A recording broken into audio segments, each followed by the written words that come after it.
Le cancer du sein est une maladie qui tue énormément de femmes chaque année. Mais si je vous disais que c'est possible de la prévenir, et c'est même possible pour les personnes qui ont déjà, de combattre la maladie en fait grâce à une alimentation de qualité qui permettra en fait de renforcer le corps et ce dernier pourra mieux se défendre contre la maladie. Dans cette vidéo, je vais vous apprendre en fait qu'est-ce qui fait en sorte que vous avez le cancer du sein, la physiopathologie du cancer du sein, et puis comment la prévenir, et puis même soutenir votre corps pour ceux, bien pour celles qui ont déjà la maladie. Alors, bonjour à tous, je suis docteur Diatio, je suis docteur en pharmacie, phytothérapeute, et puis expert en dermocosmétique et en nutrition.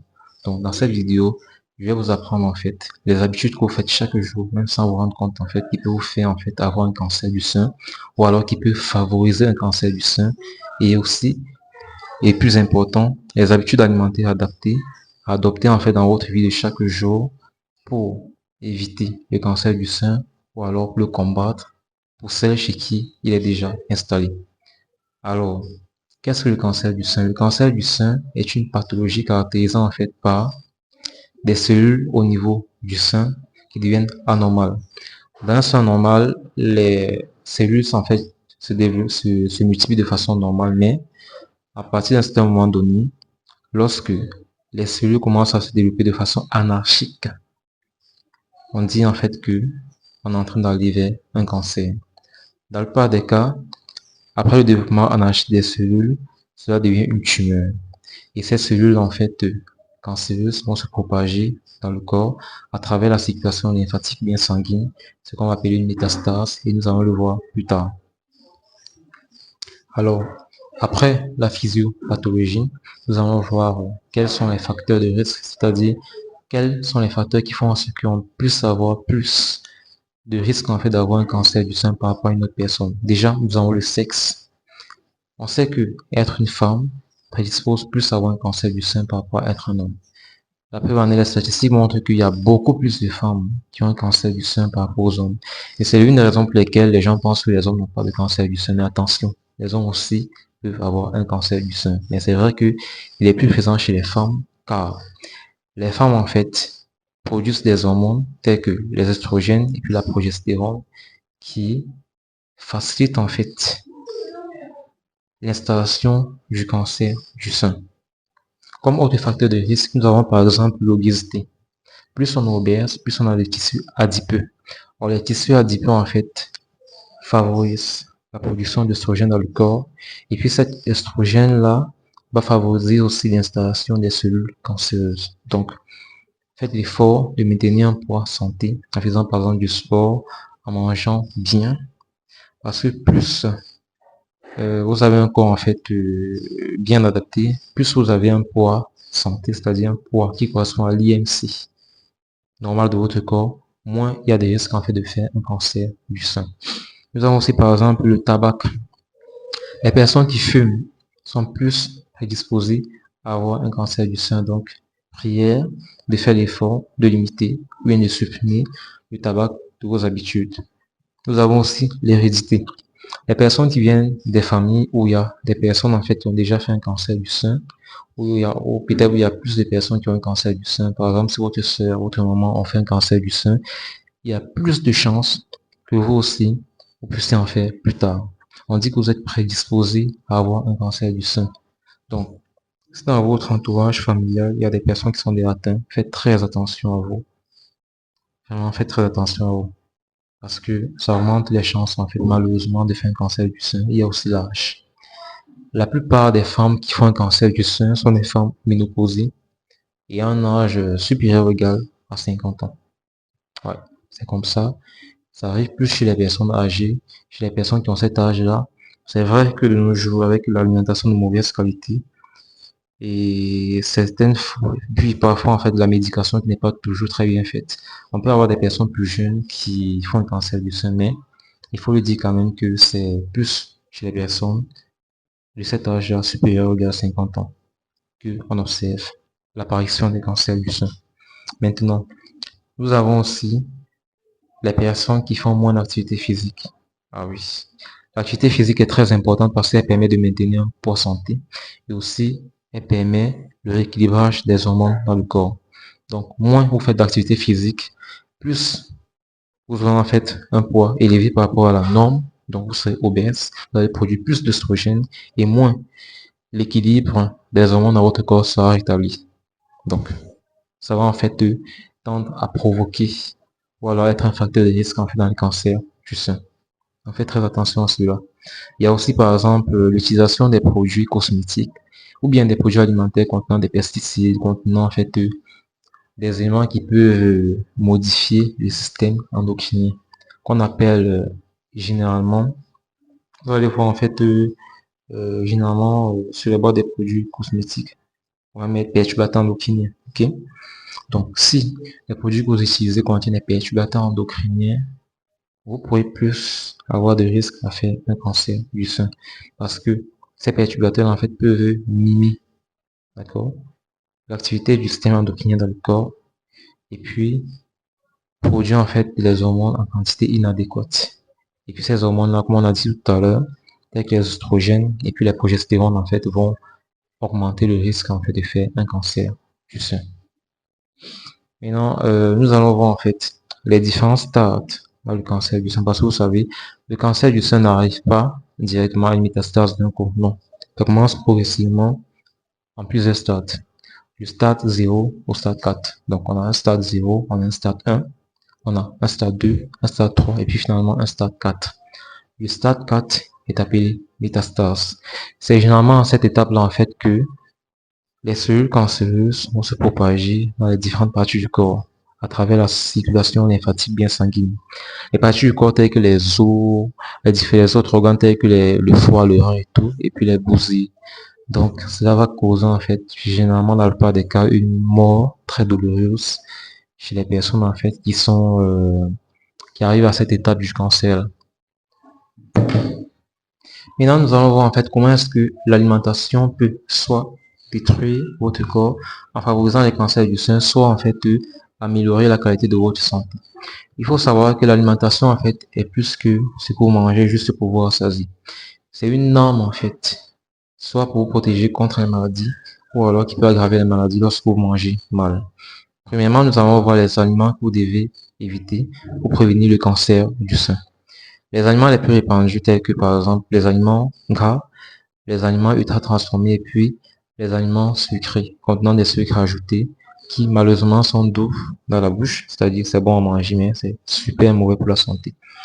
Par exemple, en ce qui concerne les aliments sucrés, ce sont les aliments en fait qui vont provoquer l'inflammation généralisée dans le corps. Donc, particulièrement dans le cas du cancer du sein, plus vous allez manger, plus il y aura inflammation et plus le cancer va s'aggraver. D'accord? Donc, si vous aimeriez prévenir le cancer du sein, ou bien pire encore, pour celles chez qui on a déjà détecté un cancer du sein, vous devez éviter absolument de consommer tout ce qui est aliments contenant des sucres ajoutés. Lorsqu'on parle d'aliments contenant des sucres ajoutés, pour que vous puissiez mieux comprendre, je vais vous donner quelques exemples. Les biscuits, c'est pas bon. Ça contient des sucres ajoutés. Vous avez par exemple les charcuteries, vous avez les pâtisseries, vous avez les aliments qui sont déjà prêts, généralement qu'on va en conserve et tout, ça contient du sucre. C'est vrai que parfois ce n'est pas directement sucré dans la bouche, mais ça contient du sucre. C'est étonnant, mais c'est comme ça. La plupart des aliments que nous consommons contiennent du sucre, surtout ceux que vous achetez dans les supermarchés. Vous avez par exemple le sucre brut, les sucres en carreaux, les sucres en poudre contiennent énormément de sucre. Vous avez les jus, les sodas. Ouais, les jus industriels que vous achetez généralement c'est bon, c'est sucré, mais c'est extrêmement mauvais pour la santé. Maintenant, en ce qui concerne les aliments gras sont dangereux parce que ils vont en fait augmenter la masse de tissu adipeux. Or, comme on a dit tout à l'heure, les tissus adipeux en fait vont produire énormément d'hormones en plus de ce qu'il faut. Donc, cela en fait, qui est un facteur de risque dans le cancer du sein, va augmenter vos chances en fait à pouvoir avoir ce cancer-là. Donc évitez ces aliments-là si vous voulez en fait vous protéger et prévenir en fait cette maladie qui crée des ravages en tuant énormément de femmes chaque année partout dans le monde. Ok. Maintenant, là nous allons voir en fait les aliments que vous pouvez manger en fait pour pouvoir prévenir le cancer du sein. Dans le plupart des cas, ce sont quoi? sont des légumes, les légumes verts. On dit souvent plus tu manges coloré, plus en fait tu protèges ta santé. Et puis ici en particulier le cancer du sein. Pourquoi? Parce que généralement les légumes en fait contiennent énormément euh, de nutriments qui permettent naturellement de combattre le cancer du sein. Nous avons par exemple les antioxydants, très bons pour la santé, vraiment très bons, et qui sont très peu nombreux, sont très peu présents en fait dans les aliments transformés et gras, et très présents dans les aliments colorés, encore appelés légumes. Mais malheureusement, on observe que les gens en fait ont du mal à manger les légumes, soit peut-être parce qu'ils n'aiment pas, ou alors peut-être parce que ça nécessite un peu de temps pour les préparer. Mais aussi, moi, vous dire que autant mieux prendre un peu de temps pour préparer votre salade, votre sauce légumes et protéger votre santé que prendre quelque chose qui est déjà prêt au supermarché, mais qui, sur le long terme, en fait, va vous détruire la santé progressivement. Nous avons aussi des épices qui sont très bonnes pour la santé, notamment l'épice ultra célèbre appelée le curcuma. Je pense que beaucoup de personnes la connaissent maintenant. Elle a énormément de bonnes propriétés pour l'organisme et puis pour la santé en général. Elle est antioxydante, elle est anti-inflammatoire. Donc ça veut dire quoi? Pendant que vous mangez les sucres qui vont créer des inflammations partout dans le corps, qui vont fatiguer, en mangeant une épice telle que le curcuma, cela va venir réduire cette inflammation-là. Donc, améliorer en fait votre état de bien-être, améliorer votre santé. Ok? Et en plus de cela, son rôle en fait anti-inflammatoire réduit aussi les douleurs. Donc, si au passage, vous avez des douleurs, elle va réduire cela. Et puis, un rôle antioxydant qui va éliminer, bien réduire la quantité de radicaux libres de ce qui sont dans le corps. Et les radicaux libres, qu'est-ce qu'ils font? Ils détruisent votre peau progressivement. Donc, vous allez voir que vous la peau va faner, vous avez des acné et tout. Et puis, dans le cas des cancers, par exemple, elle accélère en fait la progression des cancers. Et puis, enfin, c'est un anticancéreux avéré. Avéré, en fait, c'est un cancéreux qui a été prouvé par la science. Donc, en le consommant déjà, vous prévenez le cancer et puis vous limitez en fait les effets négatifs du cancer sur votre corps. Mais il faut aussi noter que même la façon de cuisiner, d'accord, est très importante parce que certes, on parle des aliments qu'il faut manger et de ceux qu'il faut éviter, mais si vous cuisinez de la mauvaise manière, d'accord, cela ne vous protège pas. Bon, les méthodes de cuisson qu'il faut éviter lorsque vous voulez vous protéger du cancer du sein, vous avez par exemple des fritures, vous avez les barbecues et puis les grilles. Pourquoi? Parce que comme j'ai dit tout à l'heure, en fait, les fritures produisent énormément en fait d'éléments rancis. D'accord? On appelle cela le rancissement, c'est-à-dire quand vous utilisez l'huile, plus vous l'utilisez, plus en fait il y a de l'oxydation qui va se produire et puis l'huile va se rancir. D'accord? Même si vous l'utilisez une seule fois pour cuisiner, et puis on sait que dans la pratique, les gens n'utilisent pas une seule fois, d'accord? Donc du coup, ce rancissement-là va créer de l'oxydation en fait dans votre corps, ok? Qui va faire faner votre peau, qui va vous faire vieillir en général et qui va vous affaiblir le corps. Donc, s'il y a un cancer du sein qui vous entoure, ça facilite en fait sa propagation dans le corps. Alors que si vous mangez moins de gris, si vous mangez moins de friture, si vous mangez moins de bois, de barbecue, en fait, il y a moins de chances que cette maladie-là puisse prendre.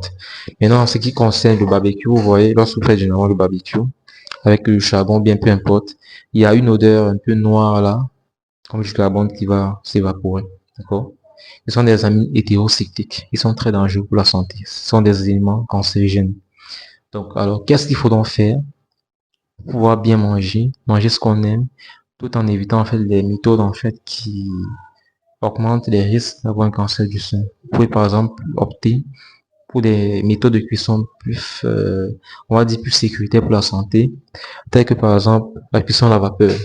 Elle est safe. Vous pouvez faire de très bons repas à la vapeur, pas forcément obligé de faire frit. Et puis c'est très bien pour la santé. Vous avez aussi la cuisson à l'étouffée, qui est aussi très bien pour votre santé. Donc, en adoptant ces deux méthodes de cuisson-là, vous allez voir en fait, vous pourrez nettement mieux protéger votre santé. L'alimentation n'est pas le seul pilier dans la prévention ou alors le soutien dans le cancer du sein. Vos habitudes quotidiennes aussi sont très importantes et puis surtout pas à négliger. Nous avons par exemple des habitudes très importantes qui sont souvent ignorées ou négligées telles que l'activité physique et puis le sommeil, qui sont en fait des éléments qui sont essentiels à votre bien-être chaque jour. Nous allons les voir l'un après l'autre. Premièrement, le sommeil. Ce qu'il faut savoir, c'est que le sommeil n'est pas juste un luxe, d'accord? C'est très important pour votre santé, car une personne en fait qui dort mieux a un corps mieux protégé et puis une meilleure immunité. Et comment est-ce que cela se passe? Il faut savoir que lorsque vous dormez en fait, et puis vous avez un sommeil de meilleure qualité, vous régulez mieux deux hormones, le cortisol et puis la mélatonine. Le cortisol en fait qui est l'hormone en fait du stress augmente lorsque vous dormez moins bien. Donc ça veut dire quoi? Moins vous dormez bien, plus le cortisol en fait va augmenter dans votre corps. Alors qu'est-ce que cela va créer? Ça va créer du stress, ça va augmenter en fait les inflammations. Et donc, si vous avez déjà une pathologie cancéreuse, ou bien si vous avez en fait une pathologie comme par exemple le diabète, cela va augmenter drastiquement la quantité d'inflammation dans le corps. Et puis cela va créer, bien va représenter un facteur de risque important dans le cancer du sein. Donc, utilisez en fait un sommeil de meilleure qualité pour protéger. Et ce qu'il est recommandé, c'est 7 à 9 heures de sommeil par jour. Certes, c'est pas facile. On sait que c'est pas évident. C'est beau, mais c'est pas évident. Mais cela est très important pour votre santé. Donc, si vous aimeriez vous protéger, en fait, bien prévenir le cancer du sein, c'est bien vrai que c'est pas facile, mais faites vraiment l'effort de pouvoir respecter cette marche de 7 à 9 heures de sommeil par jour. Maintenant, en ce qui concerne l'activité physique est très importante parce que elle permet non seulement de renforcer le corps, de renforcer l'immunité, elle permet d'améliorer la circulation parce que plus vous faites du sport, plus en fait vous améliorez la circulation dans votre corps. Donc, tout ce qui est artère, tout ce qui est veine en fait va mieux circuler. Et lorsque le sang circule mieux en fait à l'intérieur, vous prévenez même les pathologies cardiaques, en dehors des pathologies telles que le cancer du sein. Faire du sport en fait, bien si vous voulez de l'activité physique, vous permet en fait d'avoir un poids santé. Et avoir un poids santé va réduire en fait la quantité de tissus adipeux dans votre corps. Et si les tissus adipeux réduisent, cela veut dire en fait qu'il y aura moins de chances d'avoir la production d'hormones telles que les oestrogènes qui sont en fait des facteurs de risque dans le cancer du sein. Donc, l'activité physique aussi en fait va permettre de réguler les hormones, ce qui est très important pour votre santé en général. Et puis, il faut aussi savoir que la prévention en fait du cancer du sein ne se limite pas à des habitudes physiques. Il y a aussi des habitudes en fait mentales, des habitudes en fait comportementales qui sont très importantes. Là déjà, nous allons voir la santé mentale, souvent négligée mais très très importante. C'est important, vrai, dans la vie en général pour se sentir mieux, pour se sentir fier, pour se sentir sûr de soi, pour être équilibré, mais c'est encore plus important en fait pour prévenir le cancer du sein. Mais vous allez certainement me demander pourquoi.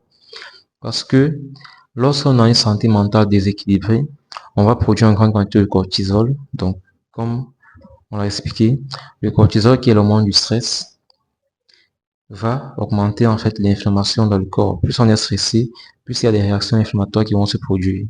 Et lorsque ces réactions inflammatoires-là vont se produire, il y aura un désordre généralisé et cela en fait va alimenter les cellules cancéreuses dans notre corps. Donc, privilégier sa santé mentale n'est pas un acte égoïste, mais ça prouve juste que vous voulez vraiment prendre soin de vous, non seulement pour vous sentir bien au quotidien, mais aussi pour prévenir la plupart des maladies, telles que le cancer du sein par exemple. Il y a aussi par la suite le dépistage qui est très important. Et puis en ce qui concerne le dépistage, il y a deux méthodes qui sont très souvent utilisées. La première méthode, c'est la palpation du sein. Certes, ce n'est pas une méthode en fait scientifique, mais au moins ça vous permet en fait de vous familiariser avec votre sein et vous permet d'observer le lump, la rougeur, la symétrie, de voir s'il y a des boules, ou voir si c'est pas normal, s'il y a une anormalité à la palpation du sein, vous pouvez le ressentir, ce qui vous permettra en fait d'aller à l'hôpital, bien dans un laboratoire pour une vérification, et puis cela va vous sauver la vie. Par la suite, nous avons la mammographie. La mammographie, c'est l'examen en fait de référence, ok, de dépistage du cancer du sein. On le fait généralement à partir de 50 ans, mais on peut aussi le faire avant, chez les personnes qui présentent en fait des facteurs de risque. Comme on l'a dit tout à l'heure, des personnes qui ont des familles qui comportent en fait des personnes qui sont déjà malades, et puis j'en passe. Donc, tout cela est très important en fait. En plus de l'alimentation, en plus des exercices physiques, la prévention et puis une santé mentale équilibrée vous permettra en fait de prévenir de façon efficiente le cancer du sein. Donc, merci à vous tous qui êtes restés jusqu'ici pour apprendre en fait comment faire pour prévenir et puis aussi pour combattre le cancer du sein. J'ai fait cette vidéo pas juste en fait comme un recueil d'informations, mais c'était plus en fait pour vous aider à comprendre ce qu'il faut éviter, à comprendre ce qu'il faut adopter en termes d'alimentation, en termes d'habitude. Et surtout, de vous engager chaque jour à faire tout ce qui est en votre pouvoir. Ne jamais oublier cela. Enfin, vraiment de protéger votre santé, car le cancer du sein ne prévient pas. D'accord? Ça arrive chez les jeunes, ça arrive chez les personnes les plus âgées. Et puis ça tue énormément de personnes chaque jour. Donc je vous invite à partager cette vidéo avec vos sœurs, avec vos mamans, avec vos cousines, avec tout votre entourage pour les aider en fait à savoir comment prévenir le cancer du sein, d'accord? Parce que la prévention marche plus lorsque c'est un mouvement de communauté, lorsque c'est partagé, lorsque c'est fait ensemble. Donc prenez soin de votre santé et puis on se dit à la prochaine fois pour d'autres sujets sur la santé en général, la nutrition, la santé sexuelle masculine et féminine, la démo cosmétique et puis d'autres sujets dans le sens ainsi que la psychologie. À la prochaine fois.